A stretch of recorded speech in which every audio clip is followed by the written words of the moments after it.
Hello friends, तो चलिए आज का क्लास स्टार्ट करते हैं। आज की क्लास में हम लोग पढ़ेंगे संत कबीरदास का जीवन परिचय, जो बोर्ड परीक्षा की दृष्टि से बहुत ही महत्वपूर्ण होता है और हर बार बोर्ड परीक्षा में यहाँ से क्वेश्चन आते हैं। तो आगे बढ़ने से पहले मैं आपको कहना चाहती हूँ, अगर आप हमारे चैनल पर नए हैं तो हमारे चैनल को लाइक और सब्सक्राइब जरूर करें। तो चलिए देखते हैं संत कबीरदास का जीवन परिचय। तो संत कबीरदास का जन्म सन 1398 ईस्वी में हुआ था। अगर हम लोग विक्रमी संवत लेते हैं तो 1455 ईस्वी में। इनका जन्म स्थान काशी यानी वाराणसी है। इनके गुरु का नाम रामानंद, पत्नी का नाम लोई है, पुत्र का नाम कमाल तथा पुत्री का नाम कमाली है। इनकी मृत्यु 1518 ईस्वी में हुई थी और विक्रमी संवत 1575 ईस्वी में। इनकी भाषा सदुक्कड़ी पंचमेल खिचड़ी है। अब देखिए मैंने इस टाइप से इसे क्यों लिखा है। इस टाइप से अगर आप कॉपी लिखते हैं तो बोर्ड एग्ज़ाम में बहुत इफेक्ट पड़ता है एग्जामिनर के ऊपर। तो आप लोग कोशिश कीजिएगा कि कॉपी बोर्ड एग्ज़ाम में ऐसे ही लिखे जब जीवन परिचय लिखना हो तब। तो ऐसे याद करने का फॉर्मेट भी बहुत अच्छा होता है और लिखने का फॉर्मेट भी बहुत अच्छा होता है।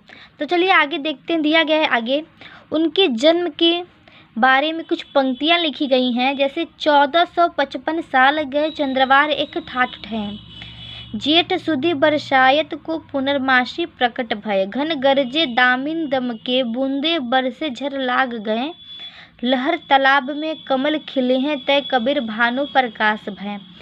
देखिए ये जो पंक्ति है वो इनके जीवन के बारे में कहा गया है। तो इस पंक्ति को आप लोग ज़रूर से याद करके लिखिएगा, क्योंकि इससे नंबर उठने के जो चांसेस होते हैं वो अच्छे होते हैं।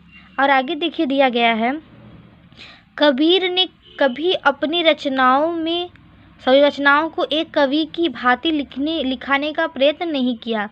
यानी कबीरदास जो है वो अन्य कवियों की तरह अपनी रचनाओं को लिखाने का प्रयत्न वो नहीं करते थे। गाने वाले के मुख में पकड़कर उनका रूप भी एक सा नहीं रह गया। कबीर ने स्वयं कहा है, मसी कागज छुओ नहीं, कलम गयो नहीं हाथ। इससे स्पष्ट होता है कि उन्होंने भक्ति के आवेश में जिन पद एवं साखियों को गाया उन्हें उनके शिष्यों ने संग्रहित कर लिया, यानी इकट्ठा कर लिया। उसी संग्रह का नाम बीजक है और इसके 3 भाग हैं, जिसका नाम है साखी शबद रामायणी। जो साखी शबद रामायणी है वो कबीरदास की रचनाओं के रूप में जानी जाती है और बीजक इनका जो है एक संग्रह के रूप में जाना जाता है।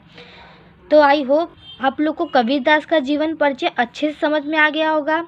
और आप लोग अगर नहीं समझ में आया तो आप लोग एक बार कमेंट कीजिएगा, मैं इस वीडियो को दोबारा से अपलोड कर दूंगी।